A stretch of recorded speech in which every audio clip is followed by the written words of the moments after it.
as regards Police Major Alan De Castro, sir, he sent us a letter indicating that his wife is 8 months pregnant and is in pain. That's why he cannot attend this hearing, sir. Si Major Alan De Castro, sir.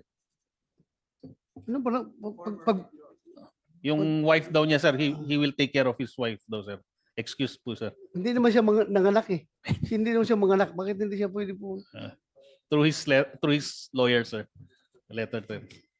Eh, sabihin mo lang siya. Anyway, sigurado ako, Senator Tolpo will move for the issuance of subpoena. Kaya, ano pala no? Police Major Alan De Castro, sir. Major Alan De Castro. Yes, sir. Sige, if you are listening right now, Major De Castro, alam ko nagmumonitor ka. You should come here. Hindi yan rason na buntis yung asawa mo. Ako noon, 3 anak ko pinanganak. Nawala ako sa tagiliran ng asawa ko. Andun ako sa bundok, nag-ooperate laban sa NPA. 3 anak ko pinanganak na hindi ako talaga nakasama sa asawa ko sa pagpanganak. Yun pa, buntis pa.